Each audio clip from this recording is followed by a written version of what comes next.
Hello, welcome back. Today we'll be doing on chapter 8, that is reforms in Indian society. Okay, so if we look into the Indian society, okay, particularly during the 18th century, okay, the society was divided on the basis of gender and caste.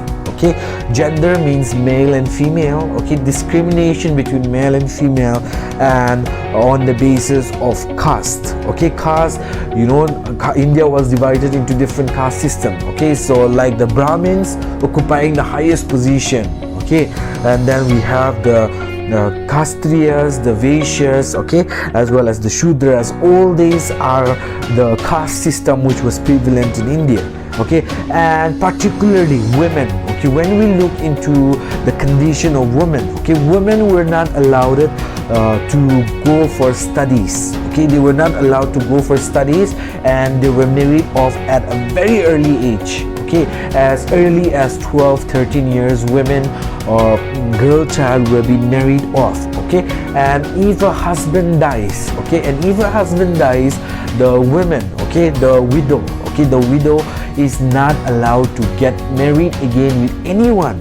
Okay, that was how the Indian society was. Okay, women also did not have the right to inherit properties. Okay, so this is still prevalent even in the Naga society. Even in any other places, you will see that women are not given the right to inherit property. Okay, so these are all on the basis of discrimination or imbalances which is going on in the society. And most of the women folk, what they do is they get married and they depend on the man folk for their livelihood. Okay, as well as today we can find a lot of inequalities between male and female, religion wise, caste system wise. Okay, caste system, the upper caste, they try to stay away from the lower caste. Okay, so these kind of things are very much evident in the Indian society, and so reformation take place means changes take place. Okay, because people are fighting for it. So today in this chapter we'll be learning about this various kind of reform and changes which are initiated by people in order to make an equal society. Okay, as well as in order to make a society where people can live equally and freely. Okay, so we will be dealing with it one by one. So now we will be learning about the association of reforms. Okay, the reformist trend. Okay, the reformist trend, the changing trend.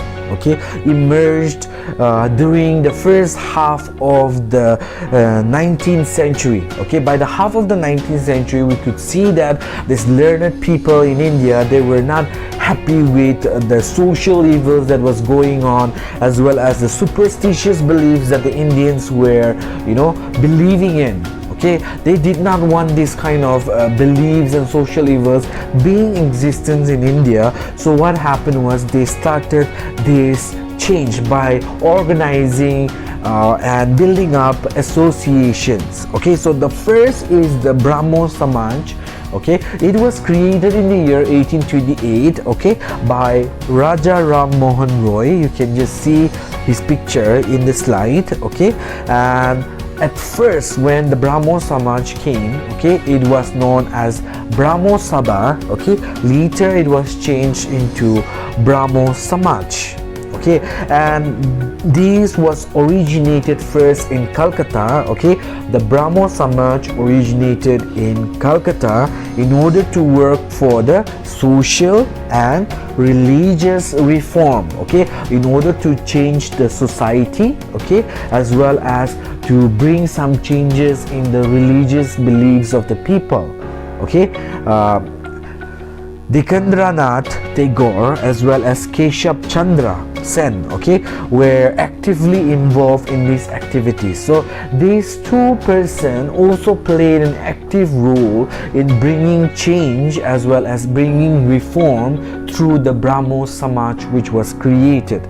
Okay, the next is the VEDA SAMAJ. Okay, VEDA SAMAJ was formed in Madras, okay, in South India in 1864. Okay, it was somehow related with the Brahmo Samaj. Okay, and it was founded by Chembedi Sidralu Naidu. Okay, it was founded by this person. Okay, and the main aim of this Veda Samaj, okay, was to attack the superstitious belief which was existing in the society, as well as caste system was very much prevalent during that time. So this Veda Samaj was particularly to reform the superstitious belief as well as the caste system which was existing in the society.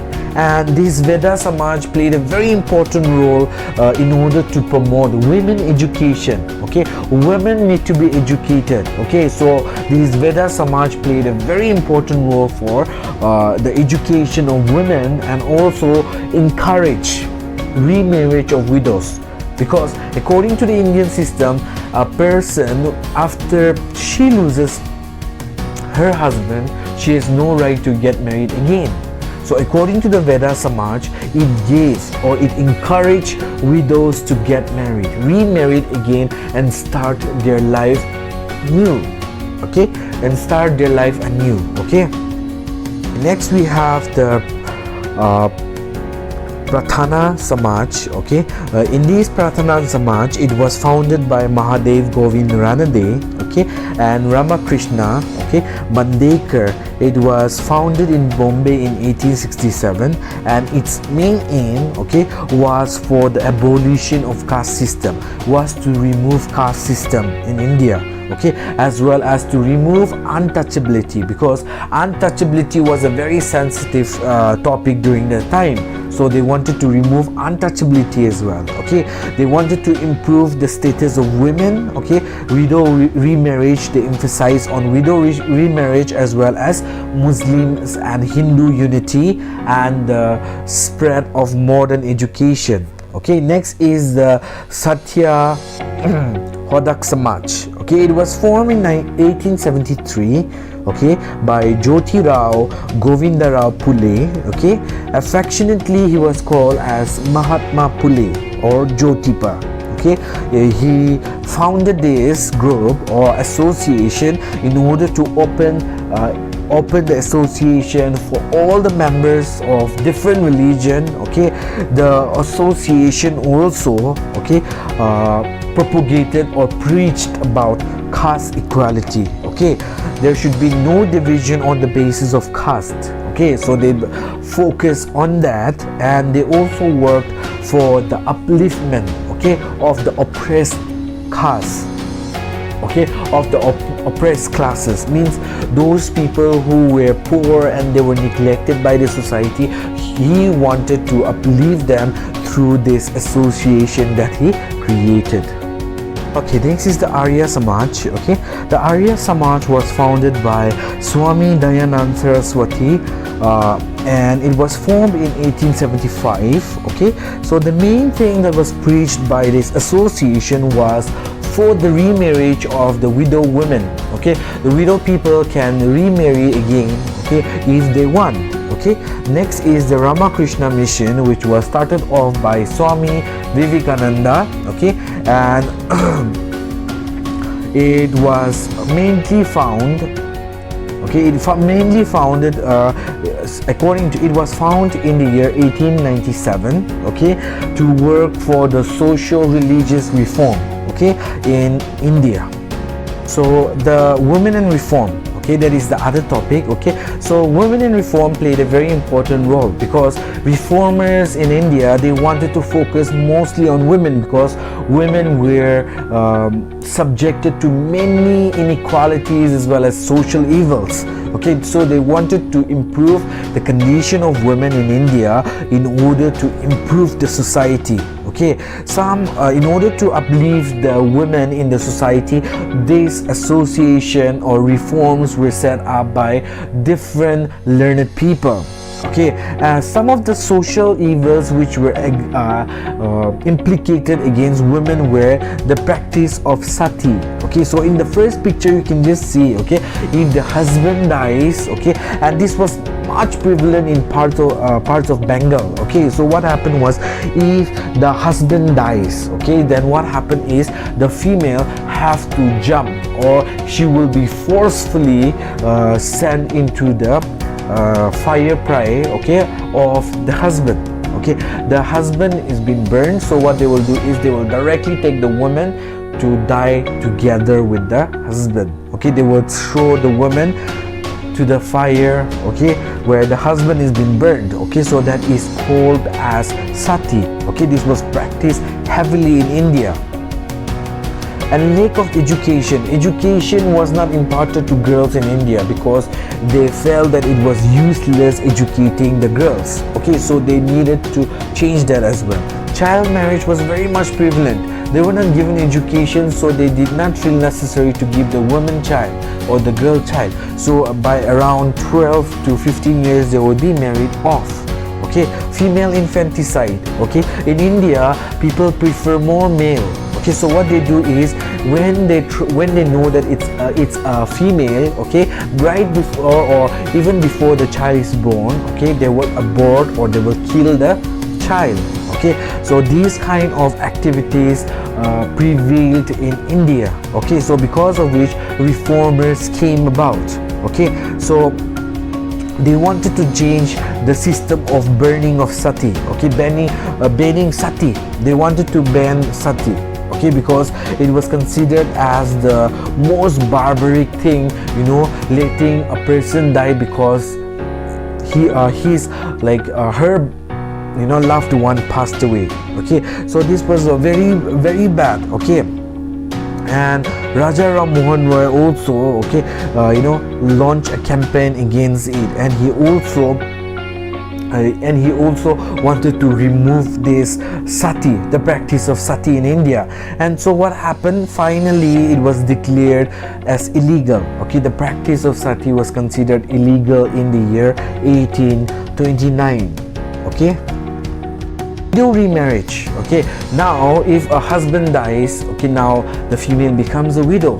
Okay, and she was not permitted to remarry again. Okay, so when she was not allowed to remarry again, she was considered like an outcast. Okay, if any kind of activity or festival comes, okay, she will never attend, or she will not even show her face to the people who are attending the festival or ceremony, because if she attends the ceremony, then it is considered as you know, inauspicious. Okay, that happens. Okay, if in case a widow appears in front of people who are celebrating a festival, okay, then it would be considered inauspicious. Okay, that it means she is spoiling, you know, everything. Okay, so what happened was Ishwar Chandra Vidyasagar, okay, he could say that he revolted against this. Okay, widows should also be given the freedom to remarry again and start a life again. Okay, so he preached all these things,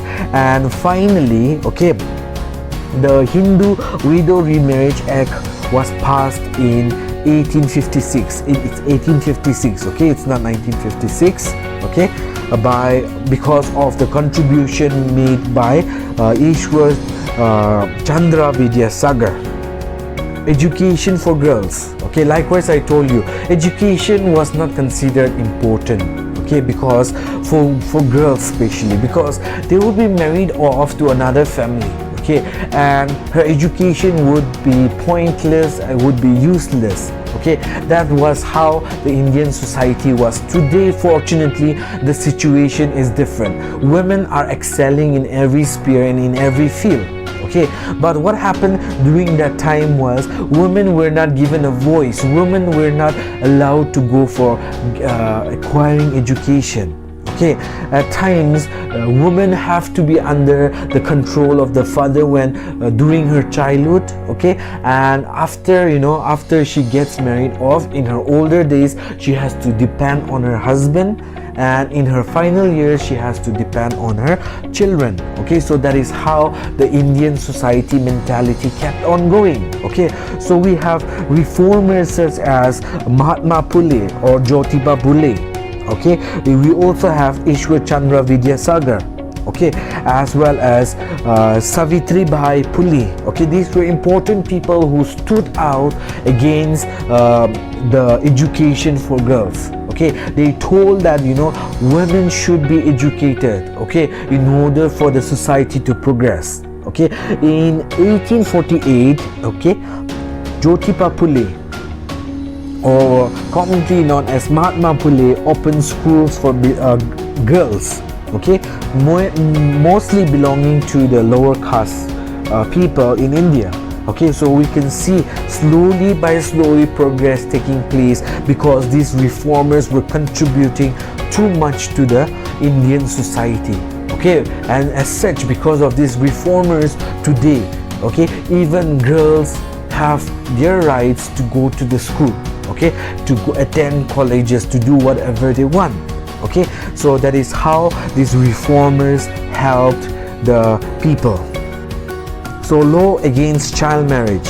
Okay, child marriage was prevalent, okay, but with the help of the reformers, okay, but by the changes which was brought by the reformers, okay, the Child Marriage Restraint Act was passed in 1929. Okay, this particular act, okay, fixed the minimum age for marriage for girls, okay, at 18 years and for boys at 21 years. Okay, if anyone is found, okay, marrying before that particular age, then they can be punished or they can be fined. Okay, so challenges of caste system was, it was very challenging because caste system is an age-old practice which has been coming down from the ancient times. Okay, during the Rig Vedic and Vedic period, what happened? This caste system originated during this time.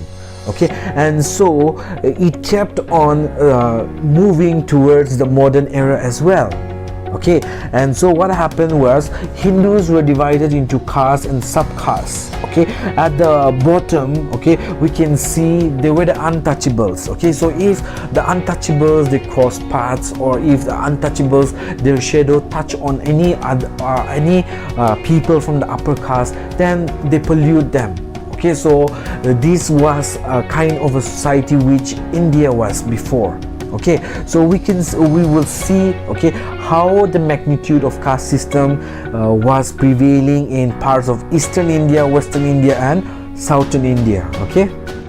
Okay, so in Eastern India we have leaders. Okay, we have leaders such as Raja Ram Mohan Roy, Ishwar Chandra Vidyasagar, okay, as well as we have Swami Vivekananda. Okay, so we can just see here in this picture. The first picture is Raja Ram Mohan Roy, second is Ishwar Chandra Vidyasagar, and the third we have Swami Vivekananda. Okay, so these were the people who advocated in the eastern part of India. Okay, so they talked about Hinduism. They told that Hinduism should be free. Okay, it should be free from the control of the Brahmins. Okay, it should be free from the control of the Brahmins. Okay, and who opposed the progress and were responsible for the operation of the lower caste. Okay, so because of the Brahmins, okay, the lower caste were, they were oppressed in the society. So he says that the power should not only revolve around the Brahmins. Okay, so now we should move and progress towards stability, okay, as well as remove caste system as well. Okay, so that happened in Eastern India. In Western India we have such as Gopal Hari Deshmukh, Jyotiba Phule, okay, and Ramakrishna. We also have M.G. Ranade and Ramabai Ranade. Okay, so they were prominent reformers in western part of India. Okay, they all spoke and wrote about caste system. Okay, particularly Jyotiba Phule. Okay, he propagated caste equality and worked for the upliftment of the untouchables. Okay, next we have Southern India. In Southern India we have caste reformers such as Kandukuri Veerasanigam. Okay, he started a Telugu journal, okay, in order to spread the message of social reform and caste equality. Okay, So a lot of reformers, they took part in order to unite as well as in order to transform the Indian society and the age-old practice of caste system as well as discrimination against the women folk. Okay, in order to improve this, the social reformers emerged. Fight against untouchability, we have important people like Mahatma Gandhi, okay, who fought relentlessly for the untouchables, okay, and he even went to the extent of calling the untouchables as the Harijans, okay, as the child or children of God, okay. And because of this, okay, he also founded the All India Anti-Untouchable League, okay, and he also started a weekly called as Harijans, okay, and a kind of a newspaper, okay, which was named as Harijan. Okay, we also have Bhimrao Ambedkar, okay, the person who formed the Indian Constitution. Okay, so B.M. Ambedkar wanted to end untouchability, okay, caste discrimination and exploitation of the Harijans. Okay, and so between 1927 to 1932, he led his followers in a series of non-violent campaign, okay, in order to remove untouchability from untouchables, okay, because he wanted untouchables to enter temples as well as draw water from the public wells, because these were not granted to the untouchables. Okay, so he was fighting relentlessly for the untouchables as well. Okay, so with this, okay, the main aim of the reformer was, okay, or the reformers in India was to reform the society in order to make changes in the society. Okay, women were discriminated. They wanted to uplift the condition of women. They wanted to make women equal with men. Caste system which was there, they wanted to remove the caste system which was prevalent, because caste system was creating a hindrance in the Hindu society. They wanted to educate the women. They wanted to remove the social evils like the practice of sati, okay, widow remarriage, which was not granted. They wanted to fight for that. Okay, so the reformers, okay, did a very good job. They tried to remove all this, they tackled all this, and so because of which, okay, the Indian society has progressed so far, okay, from the 19th century society. Okay, we can see that a lot of changes has took place in this scenario as well. Okay, with this we come to the end of this chapter. Okay, we will continue with the next chapter in our next class. Thank you and have a nice day.